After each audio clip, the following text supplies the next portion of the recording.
isso serve como uma espécie de exemplo, eu diria, uma espécie de paciente zero, né? Esses pequenos momentos que a gente, enfim, pensa e fala, ok, isso aqui é histórico. Então eu convidei ele para ser vice na hora. Foi basicamente sem nenhum planejamento, para basicamente, né, o desespero da minha coordenadora de campanha. Em que a imprensa começou a ligar. A imprensa começou a ligar, começou a nos avisar, mas certas coisas precisam necessariamente ser espontâneas. A nossa pré-campanha, ela não é feita, e eu não quero aqui usar isso como um instrumento de marketing para dizer, mas ela é feita de coisas muito verdadeiras. Eu falo o que eu realmente penso sobre todos os assuntos que realmente nos interessam. Nós não estamos vendendo a mãe para tentar fazer o crescimento político que nós precisamos fazer. Nós ultrapassamos os governadores nas pesquisas justamente porque nós fazemos um enfrentamento ao Lula e ao Flávio de maneira clara. E eu acho que nesse instante todo mundo da imprensa já percebeu. Nós não adotamos a estratégia que, com todo respeito, os governadores Zema e Caia adotaram de ficar sempre na sombra lá do Flávio. O Flávio tem um ponto. O Flávio Bolsonaro não tem um ponto. O Flávio Bolsonaro tem apenas que devolver a casa lá na praia pro Richarlison. Flávio Bolsonaro tem apenas que se explicar para sua esposa das suas aventuras ao redor do Brasil que ele fez com seu amigo Borcaro. Flávio Bolsonaro tem que explicar o escândalo da rachadinha. E é isso. Então é muito errado a gente ficar assistindo essa postura dos demais pré-candidatos e não ser verdadeiros e honestos sobre o que eles realmente pensam sobre o próprio campo político e o campo da direita. E ao construirmos uma campanha, ou melhor, uma pré-campanha, tem que ser preciso nisso, falando o que a gente realmente pensa, falando o que a gente realmente sente, atos como esse, que envolvem o Haroldo, eles acontecem naturalmente, e isso nos deixa... São sincericídio até no vice. Exato. Foi um cometimento de um sincericídio até na hora de apontar o vice da chapa. Eu venho falando de todos os problemas e soluções econômicas que nós vamos adotar no Brasil, que serão impopulares, e que se impopulares, terão que ser apresentados para as pessoas da mesma maneira, para não ser um estelionatário eleitoral. E ao fazer isso, novamente, e não se preocupar com as consequências em falar o que pensa, em falar o que sente, estranhamente a gente cresce. E a gente vem crescendo do 1% aos 8% da última pesquisa Atlas, fazendo basicamente isso, fazendo um caminho muito sincero. Houve algumas conversas, que infelizmente algumas a gente não ainda está em condições de revelar, sobre partidos querendo se aproximar para nomear vice, só que essa é a eleição de estreia do Partido Missão. A gente não está afim, não estava em nenhum momento afim de comprometer a nossa atuação com práticas que a gente não concorda, especialmente práticas do ponto de vista eleitoral. Nós não queremos nos comportar aqui como os únicos puros, os únicos perfeitos, mas a classe política brasileira ela está muito viciada no método eleitoral presente. E a gente fala não só da compra de votos, que é a premissa, a base do modelo eleitoral que nós temos aqui, mas também de um uso extensivo de dinheiro, compra de influenciadores que não bate com a gente. Então a gente falou, não será assim, vamos fazer uma chapa pura.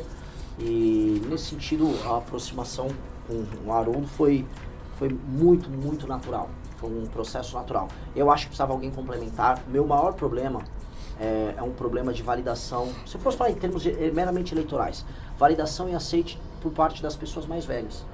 As pesquisas nos mostram que há um gap de gênero, de sexo aqui, coloquem o termo que preferir, mas quando a gente vai se aproximando das mulheres que realmente nos conhecem, a gente vai bem. O problema, de fato, é uma validação dentro das pessoas mais velhas, dado que eu sou um pré-candidato mais jovem e que desafia, em grande medida, os dois ídolos das pessoas mais velhas. O Lula, ele vai muito bem entre as pessoas com mais de 60 anos, e o Flávio Bolsonaro vai por causa do pai também, com as pessoas de 50 anos para cima. E o recado que está dado nisso é como se fosse um jovem desafiante junto aos ídolos dessas figuras. Então, uma figura como o do Haroldo é muito importante para mostrar que as pessoas mais velhas não precisam ficar presas a essa dicotomia. Os mais jovens, como a pesquisa Atlas mostrou, não estão presos. A dicotomia e a tal da polarização, quem quebrou fomos nós entre os mais jovens. E isso precisa ficar muito claro. Não foram nossos adversários, todas aquelas construções de Simone Tebet da última eleição, ou mesmo o desenho dos governadores, aquilo fracassou. O que a pesquisa Atlas, agora dessa última semana, nos mostrou dentre os mais jovens, quem nos conhece, nós quebramos a dicotomia. A dicotomia ela está morta e ela está sendo sepultada, e onde ainda existe a dicotomia, com o lulismo e o bolsonarismo ainda de pé, com pessoas que ainda não nos conhecem. Então, naturalmente, nós precisamos mostrar que há uma porta de saída para esses eleitores, que eles não precisam ficar presos no engano, que é o engano do lulismo, que é o engano do bolsonarismo. O Haroldo foi uma pessoa que esteve no PL, partido do Bolsonaro, ele fez de maneira autônoma sua transição até o nosso grupo político, e eu acho que isso isso serve como uma espécie de exemplo, eu diria uma espécie de paciente zero, né? Ele é o primeiro dos homens da geração dele, uma figura do universo militar, do sul do Brasil, uma figura com uma idade, uma diferença de idade com relação a mim, que olha e faz uma escolha consciente sobre um caminho que as gerações mais novas já adotaram. Então, eu acho que isso é muito simbólico, eu acho que isso é verdadeiramente bonito, e aí isso vai nos ajudar com certeza a fazer com as gerações restantes que ainda precisam nos conhecer, o que nós já fizemos dos mais jovens, que é demolir a dicotomia Lula e Bolsonaro. Nós faremos isso de maneira clara. Passar a palavra, se quiser dar uma palavra aqui, e aí a gente abre para as perguntas com vocês, pode ser? Quando nós olhamos para o Renan, Obrigado. quando nós olhamos para o Renan, olhamos e vemos um homem de 42 anos. Eu olho o Renan, vejo este homem de 42 anos, mas também vejo em ti, Renan, um espírito milenar. Em tu, que nós estamos cercados por espíritos de luz, e não necessariamente só os corpos físicos aqui presentes. Dito isto, antes de prosseguir brevemente, quero saudar os colegas jornalistas aqui presentes. Tenho o privilégio de atuar desde 1987 como jornalista militar, convidado que fui para fazer o Jornal dos Cadetes da Brigada Militar do Estado do Rio Grande do Sul, e com uma produção profícua de jornais, livros e revistas. Fiz jornalismo na UBRA e depois na Uniriter. Então quero saudá-los nessa condição e elogiar, reconhecer os veículos da RBS e da Rede Record no Rio Grande do Sul, que trataram o lançamento pelo Renan da nossa pré-candidatura à vice-presidência da República com muito respeito e profissionalismo. Lendo a matéria do Correio do Povo e da Zero Hora hoje, que me foi mandada por amigos do Rio Grande do Sul, eu fiquei muito emocionado com o respeito da imprensa. A responsabilidade que eu tenho como gaúcho é gigantesca. Eu não vou decepcionar os gaúchos e muito menos o povo brasileiro ao lado do Renan. E oro todos os dias para o povo brasileiro olhar com o respeito que nós olhamos para o Renan e ungí-lo com a presidência da República. Porque eu sinto no meu coração, o Renan não é a terceira via.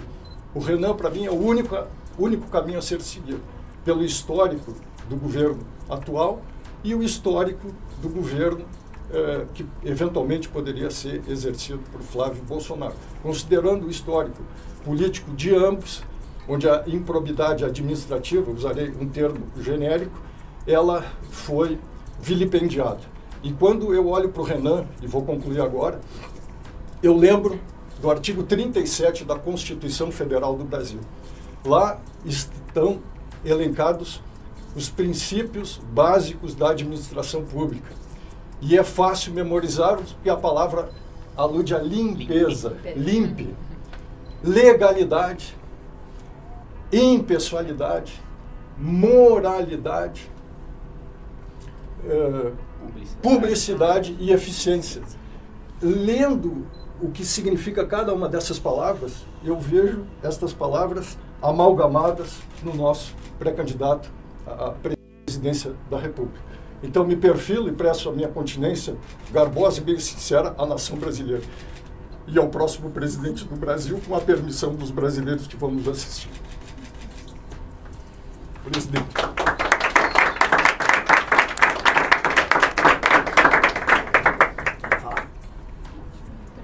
Então, vamos para as perguntas, ficou à disposição.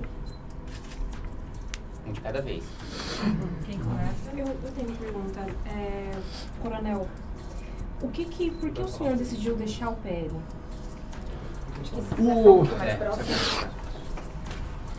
Em 2018, eu olhei a candidatura de Jair Bolsonaro contra tudo aquilo que nós estamos vivendo naquele momento do país e decidi apoiá-lo como eleitor. E votei no presidente.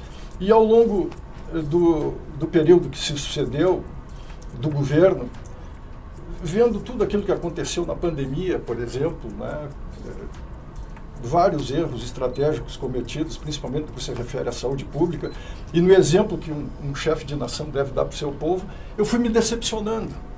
E aí em 2024, ainda concorri lá a vereador em Porto Alegre pelo PL, fui boicotado, o pessoal não me botou na televisão, talvez por eu ser um homem independente, né? Não me guio aí por vaidades, muito menos por aspirar a algum benefício pela candidatura. Então, vi o surgimento do Missão, agora, ano passado, um heroísmo e bravura, idealismo e destemor nessa juventude que o Renan reúne. Eu não pensei duas vezes, estava lá, gosto muito de animais, vivo resgatando cachorro na rua com a minha filha. Gostei. Fiquei feliz de saber que a Amanda também faz o mesmo. Tenho 10 cachorros que eu peguei abandonados na rua, 5 deles dormem ao redor da minha cama e me sinto muito protegido com eles. E por todas essas circunstâncias aí, eu vendo que o Missão tem esse DNA com a pureza que tem o Kim, perdoe-me, deputado, o atrevimento, eu lhe vejo, o senhor transpirando amor ao Brasil, bondade, principalmente pela sua descendência japonesa, que para nós é um paradigma de reconhecimento. Eu disse, vou lá me apresentar para Missão, não vou só cuidar dos meus pet filhos aqui, de outras espécies, mas vamos lá ajudar esses moços e essas moças. Amanda Vettorazzo, Ana Hering, falando contra facções criminosas. Olha a coragem das mulheres representantes do Missão, deputado Renan. Eu vou ficar lá na minha trincheira? Não, peguei, tirei o pijama, o pessoal em casa protestou um pouco, mas eu disse, não, eu vou lá me apresentar. Me apresentei, quis o destino que o Renan fizesse essa convocação agora. Eu tenho uma dúvida, eu tenho para os dois, na verdade, o senhor, há quanto tempo que o senhor está afiliado à Missão e para o pré-candidato, para os dois também, assim, quais que serão as pautas prioritárias da chapa dos senhores? Eu vou responder a primeira pergunta e, naturalmente, o presidente tem muito mais legitimidade para falar sobre o restante da pergunta. O deputado Kim foi ao Rio Grande do Sul, dia 13 de abril, a juventude do Missão, lá no estado, me convidou, levei a minha filha, a Natália, 29 anos, também protetora de animais, tem um banho em tosa. O que me encantou, eu já estava bem influenciado pela minha filha, com 29 anos. Aí depois de ouvir ele falar, foi feito um chamamento ali, Alexandre, nosso chefe do Estado-Maior aqui, do grupo do Renan, fui lá, me apresentei, me alistei no Exército da Missão. Sobre a agenda de Brasil, eu sempre coloco em todas as últimas entrevistas, já nem ordem de prioridade, ordem de execução. Na transição a gente precisa passar a PEC do equilíbrio fiscal, que em 10 anos economiza 3,3 trilhões de reais, porque a crise fiscal que o Brasil está entrando ela é assustadora. Vocês devem ter visto os dados do CAGED, a economia brasileira já começou a travar.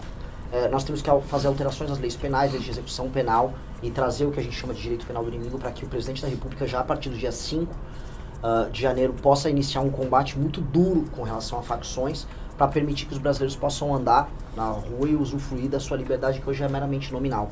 Há uma sensação por parte de todos os brasileiros, em todas as viagens isso fica claro, de que nós não acreditamos mais que as coisas aconteçam aqui. De que no Brasil simplesmente as coisas vão se empurrando e elas estão indo sempre numa tendência descendente e nós nunca conseguimos resolver os problemas mais básicos da favelização das nossas cidades, do aumento da violência, da economia que nunca anda, aumento de impostos, inviabilidade das nossas cidades, do nosso modo de vida. Então, esses dois temas são dois temas centrais para que a gente possa andar. A agenda de competitividade, ou seja, reformas que mexam seja com a legislação trabalhista, investimentos na área de infraestrutura de estradas de rodagens, ferrovias, portos e energia, para que em 2 anos as atividades econômicas mais complexas possam acontecer no Brasil, um realinhamento do Brasil dentro da política internacional, dentro de uma espécie de uma nova ordem global que China e Rússia China e Estados Unidos já estarão vivendo essa guerra fria, e a questão das terras raras tem que ser muito bem ponderada aqui, porque isso representa o posicionamento do Brasil nesse mundo. E, por fim, acho que seriam os 2 últimos anos do meu mandato, a lei de responsabilidade gerencial, infelizmente acho que é um tema muito grande para eu tratar aqui na coletiva, mas seria a verdadeira reforma política que o Brasil precisa para que o Brasil nunca mais fique na mão do centrão. Hoje o país ele vive um regime em que um centrão, que tem mais de 300 deputados federais e uma plétora de prefeitos espalhados pelo Brasil, essas pessoas vivem da compra de voto criaram um sistema político inviável, e aí o Brasil, que fica inviabilizado, acaba dependendo de decisões de entidades anômalas como a STF, que se torna um verdadeiro poder executivo ou legislativo, dependendo do dia. Então, esta resposta política, que é a lei de responsabilidade gerencial, seria o grande legado que nós deixaríamos. Dê a ordem aqui, mas basicamente de prioridade, porque para resolver os problemas brasileiros vai precisar seguir essa ordem. Só puxando esse fio, a ideia é apresentar um programa de governo com esses principais pontos, essas pautas na convenção. Vai ser dia 1º de agosto em São Paulo, a gente pode confirmar? 1º de agosto em São Paulo. Vai ser... E vai ser o livro amarelo da campanha. Nós temos aqui, inclusive, o livro amarelo, que são os estudos preparatórios do livro amarelo. Que, tá, se quiserem, a gente pode até passar para vocês. Só que aí isso é compilado e tornado as nossas propostas de campanha. Então, tudo estará lá no dia 1º e vocês vão poder escrutinar, vamos discutir. E a ideia do senhor é se mudar para São Paulo, seguir fazendo agenda juntos, só se puderem falar um pouco dos próximos passos agora que foi definido, enfim, candidato e vice. Eu estou à disposição do Renan, do Missão, da Amanda, do Kim, Alexandre, todo esse grande time do Missão. Estou à disposição. O que o presidente precisar de mim, estou ao lado dele. Pretende se mudar agora para São Paulo ainda, né? No momento, eu tenho que me planejar um pouquinho, porque, como eu disse, 10 pet filhos em casa, mais a minha filha, mas naturalmente a prioridade é a nação brasileira. Estou bem representado pela minha filha lá, que ontem, ao vir para cá, já incumbi ela dessa missão. Além de cuidar dos delas, cuidar dos meus também. E uma das minhas cadelas, uma das fêmeas lá, deu cria, 6 lindos cachorrinhos, que estou cuidando bem deles, e vou ficar com um, que vai se chamar Missão. Uau! Então, sempre para adoção, então, se alguém quiser adotar já. A estratégia e o desenho nosso é, naturalmente, em alguns eventos ele está comigo, mas a gente vai precisar fazer a cobertura de muitas ações. Então, nós temos hoje reuniões com o mercado financeiro, acho que o Kim, como nosso ministro das reformas, ele vai poder fazer essas reuniões enquanto eu estiver em viagem. Algumas ele estará comigo, outras ele participará de reuniões com os pré-candidatos a governo, ajudar nas chapas ao redor do Brasil, porque o Partido de Missão está com chapa em todos os estados. Então a ideia é justamente estarmos em lugares diferentes a maior parte do tempo. A ideia é a gente cobrir o maior número de lugares. Nós temos uma campanha, eu volto a colocar, uma campanha pobre. Como ela é pobre, não tem jatinho. Como não tem jatinho, dá para eu e ele estarem, né? Então nós vamos ter que fazer, né? Vamos ter que usar as estratégias de corpos diferentes em espaços diferentes para compensar a ausência de recursos. Mas nunca sabemos, né? Há um surto de otimismo com relação à nossa pré-campanha e acho que teremos recursos para ter uma campanha do ponto de vista logístico mais efetiva. Pode mandar, gente. Vocês não perguntam ainda, né? Vocês estão tímidos. Não, eu tô falando porque mas, pelo amor de Deus. Deputado, o senhor ia disputar o governo de São Paulo? Qual o motivo pela desistência? O principal é porque o Renan vai ganhar. E o Renan precisa de um ministro de Estado para tratar da reforma fundamental, que é, como ele colocou, eu apresentei a PEC do equilíbrio fiscal, que precisa ser aprovada antes do Renan assumir, porque senão o Renan já assume com praticamente 100% das despesas sendo obrigatórias, sem nenhum espaço para discricionário, que significa fim de farmácia popular, fim de CAPES, fim de CNPq, zero investimento em segurança pública do governo federal, enfim, tudo que está nas despesas discricionárias, né, infraestrutura, por exemplo, acabaria do dia para a noite, então a gente precisa fazer, digamos assim, uma PEC da transição às avessas, né? Então, como o Lula fez para gastar mais fora do teto, a gente vai cortar esses gastos e impor novos limites desvinculados à receita pública e desindexados do salário mínimo na fase de transição, para o Renan já assumir com o espaço fiscal para promover o programa de infraestrutura. A gente está falando no livro amarelo aí de mais de 30 mil quilômetros de malha ferroviária, a gente está falando também da instituição de um prontuário único com inteligência artificial para o SUS, a gente está falando da construção do maior presídio das Américas, enfim, bastante coisa que vai exigir investimento e a gente vai abrir. Países desenvolvidos têm ali 60%, 70% do orçamento discricionário, a gente tem 4%. Né? Então, esse espaço que a gente vai abrir, que precisa de um ministério para fazer essa reforma, além de um pente fino e de uma reforma que a gente vai precisar fazer nos 50 mil cargos de livre nomeação que o presidente da República vai ter. Eu acho que se a gente não filtrar nenhum currículo somando todo mundo do partido a gente não conhece 50 mil pessoas, Sim. então a gente vai precisar fazer um pente fino, quais cargos precisam existir, não precisam existir, e a qualificação, o filtro, né, apesar de não ser concurso público, porque não são cargos efetivos, a gente fazer uma espécie do nosso concurso público para esses cargos de livre nomeação. Eu vou fazer uma pergunta, fica para os dois, quem se sentir preferir responder. A gente sabe que as polícias e os militares são um eleitorado muito cativo do bolsonarismo. A entrada do senhor na chapa do Missão tem alguma pretensão de talvez atrair uma parcela desse eleitorado para votar em vocês em outubro? Foi muito natural o cálculo que eu fiz. Eu gostaria de ter uma figura com uma origem militar, porque o tema do combate ao crime organizado e da guerra contra o crime é central. E eu não sou identificado como esse cara. De fato, nunca participei de uma troca de tiros na minha vida. Então, por mais que eu fale muito do assunto e seja um civil, o civil, nesse instante, dado que a gente vê o Brasil entrando numa guerra contra o crime, o civil precisa de um militar todo junto. Eu acho que ter uma dupla em que eu cuido das obrigações civis como presidente da República e um vice que ajuda a coordenar essas forças para que a gente tenha um enfrentamento ao militar ao crime organizado sempre fez muito sentido. Do ponto de vista eleitoral, já estava rolando uma aproximação natural com forças policiais. Nosso pré-candidato ao governo do Rio de Janeiro, por exemplo, é alguém ligado ao BOPE, o sniper do BOPE. A gente tem policial sendo pré-candidato ao governo do Ceará, e o nosso discurso sobre enfrentamento ao crime é tão forte que a gente começou a invadir esse eleitorado. Então, eu acho que era um caminho natural. Acho que esse caminho natural já estava acontecendo, então não acho que isso faça, vamos dizer, não acho que isso seja a diferença que nós queríamos colocar. Tinha que dar como eu disse, tinha que bater o sangue, dar uma química aqui entre eu e ele, entre estilos diferentes, jeitos de ser diferentes, linguagens diferentes, e é justamente isso que nós encontramos. Não, por mais que seja estranho, não há tanto cálculo nas coisas que nós fazemos. Dia desses eu estava dando uma entrevista lá em Caxias do Sul também, e eu falei, olha, nosso planejamento era primeiro o partido ficar pronto, depois aparecer as pesquisas, depois ultrapassar os governadores, depois bater 10% até agosto, e aí derrotar o Flávio, né? E aí vai para o segundo turno e eu derroto o Lula. Não é que tinha um plano, eu só falei isso uma vez, aí muita gente falou, nossa, o cara tem um planejamento. Eu não tinha planejamento nenhum. A gente só apenas saiu viajando pelo Brasil falando o que a gente pensa. As coisas são muito mais espontâneas do que a gente imagina. Então, é ele porque tinha que ser ele. Acho que é isso que eu penso. Presidente, sim. Me sinto muito honrado em estar ao lado do Renan, com este olhar que ele tem de preocupação de defender a nação brasileira de facções criminosas que hoje já dominam 1/4 do território nacional. São 40 milhões de brasileiros sob o jugo de facções. Isso sim é uma ameaça real à nossa soberania. E com a moral que eu tenho, eu sou 100% ético, 100% responsável, e reconheço esses mesmos valores no Renan, honestidade, integridade. E por ser assim, eu me comunico com o melhor da polícia brasileira, militar e civil.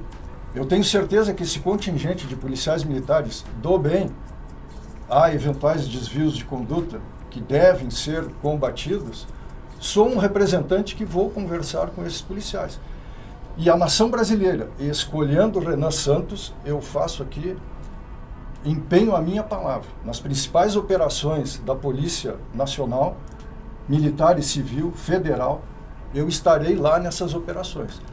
Não para comandar, mas para dar o apoio moral, porque eles estão bem comandados. São Paulo aqui tem a primeira mulher na história da Polícia Militar de São Paulo como comandante-geral da maior força policial militar do Brasil. E a comandante aqui comanda com a sua moral como mulher, Amanda, que muito bem representa esse ímpeto, esse significado que a mulher tem. E não digo isso para agradar as mulheres. Eu sou quem eu sou porque tive uma mãe muito presente, um pai muito honesto e trabalhador. Tenho certeza que eu espelho o melhor da polícia brasileira. E como o Renan estabeleceu como prioridade, como bandeira, combater as facções em defesa da nação brasileira, estou ao lado dele e tenho certeza que nós vamos vencer essa guerra, por mais difícil que o cidadão que está oprimido lá, principalmente na periferia, ele possa achar que não tem solução. A pior solução é nós não enfrentarmos o problema com a esperança que o Renan desperta no melhor dos brasileiros. O trabalhador, aquele que levanta cedo e volta tarde para casa, aquele trabalhador que espera uma solução para os seus problemas. Essa solução, para mim, se chama Renan Santos. O candidato, as pesquisas apontam que o senhor ainda tem, dentre os candidatos, que tem um dos maiores desconhecimentos, se não o maior. Como que o senhor pretende vencer esse desconhecimento? É por meio de redes sociais, como o senhor falou, sua campanha não tem tantos recursos assim, tem a cota mínima ali do fundo. Como o senhor pretende vencer o desconhecimento? Essa é uma pergunta de $1 trilhão, né? Mas eu vou ser bem claro sobre ela. O eleitor vai precisar me conhecer. E o eleitor, ele vai se abrir a novas opções a partir do momento que passar a Copa do Mundo. Copa do Mundo é um momento que as pessoas elas estão falando de outros assuntos. Naturalmente o engajamento de todo mundo nas redes sociais cai. E a partir do momento que passar esse período da Copa, o eleitor vai ter que começar a olhar, seja para as redes sociais, ou seja para a mídia tradicional, e procurar suas opções. Por que ele vai me conhecer e por que ele vai ter esse ímpeto em me conhecer mais que os demais? A questão estritamente lógica. Flávio Bolsonaro não tem chance contra o Lula em qualquer cenário do segundo turno, e as chances dele vão diminuir porque o envolvimento dele, seja com o crime organizado do Rio de Janeiro, seja com o senhor Vorcaro, seja com o Porto do passado, vão inviabilizar ele. Essa inviabilidade já é percebida por todo mundo. Quem está em terceiro, na prática? Sou eu. Então o eleitor vai ter que me conhecer. E eu terei espaço na mídia tradicional, vou conversar com a mídia tradicional, vou aparecer, vou participar dos debates e falarei a verdade. Eu serei a mesma pessoa que eu sou aqui na coletiva com vocês, eu vou falar a verdade. E eu tendo a achar que o eleitor ele vai se convencer do que nós vamos apresentar. E isso vai diminuir muito o desconhecimento. O fato é o seguinte, o desconhecimento até o fim da eleição vai desaparecer. Porque teremos espaço, vou participar dos debates, e os brasileiros vão querer se importar com o debate político, como eles ainda não estão se importando. Então, nesse sentido, a questão não é sobre eu ficar mais conhecido, porque isso vai acontecer. É o que eu vou fazer com esse conhecimento. Eu tenho uma taxa de conversão muito grande. Eu estou na frente dos governadores, mesmo sendo muito mais desconhecido que eles. Ou seja, quem conhece tende a me preferir. Onde me conhecem mais, que é dos jovens de 16 a 24 anos, eu estou em primeiro nas pesquisas. Então acho que é muito sintomático. Onde eu sou mais conhecido, eu converto mais. Então eu já me puni bastante. Eu fico coçando a cabeça, fico bravo comigo mesmo, porque eu não consigo diminuir esse desconhecimento. Mas às vezes a gente só tem que aceitar que as coisas são como elas são e que esse processo é um processo natural, que haverá um momento eleitoral e a gente aceitar isso. Então, hoje eu estou muito mais tranquilo sobre isso. Haverá um momento que as pessoas vão querer conhecer os pré-candidatos. E me dando uma câmera, me dando um espaço de fala, com todo o respeito aos demais, não há como comparar. Não há como comparar o Flávio ou o Lula comigo. Eu vou ser muito superior, apresentando ideias que são também muito superiores, e aí as pessoas vão tomar a decisão delas. Um breve adendo, presidente, complementando, acho fundamental propus ao presidente a extinção do Ministério da Defesa. E disse para o Renan, ele me corrige, me chama de Renan, mas eu o vejo como o próximo presidente. Eu digo, presidente, extinga o Ministério da Defesa e dê o status de ministro para os comandantes do Exército, Marinha e Aeronáutica. E explico. Antigamente, quando eu era mais jovem, era assim. Para combater o crime organizado, como o Renan irá combater de fato e de direito, a interlocução do próximo presidente com o comandante do Exército, da Marinha e da Aeronáutica, ele tem que ser direto. Ele não pode ter interlocução. E vocês que são aqui os olhos e os ouvidos da nação brasileira, precisam saber que o Renan não é uma proposta do além. Não, ele vai combater. Tem o Kim, tem eu, tem a Amanda, tem a Ana Ering lá em São Paulo, aqui em São Paulo. E, efetivamente, temos representantes em outros estados que estão imbuídos. Então, nós vamos precisar das Forças Armadas. Precisava fazer esse adendo com um outro breve histórico. Eu sou membro da Academia de História Militar do Brasil, do Exército Brasileiro, desde 1994. Toda essa história pode ser rastreada no meu blog lá, haroldomedina.blogspot.com. E com essa moral de inserção no Exército, estive à disposição do Exército em 1994, fundei o Correio Militar do Sul, que é o principal veículo de comunicação social do Exército no estado lá em 1994. Fiz 14 edições, estou lá como na equipe do conselho editorial. Refiz a revista Ileia do Colégio Militar em 1994. E assim por diante, o histórico é longo. Era isso, presidente. Desculpe se eu... Ok. Teremos candidato em São Paulo, pro governo? Talvez. É, Estamos em conversa já com alguns quadros que a gente ainda não pode falar os nomes, mas a gente avalia. Mas precisamos ter e gostaria de ter. Assim, já estamos com pré-candidatos para governo em 9 estados, pelo menos. Eles estão indo bem melhor do que eu... Sou bem sincero, bem melhor do que eu imaginava. A pesquisa Atlas mostrou que o Partido Missão já está em terceiro na preferência do brasileiro. E aí isso se reflete em intenções de voto para absolutamente todos os nossos pré-candidatos ao governo. Foi uma coisa surpreendente, no sentido positivo para a gente.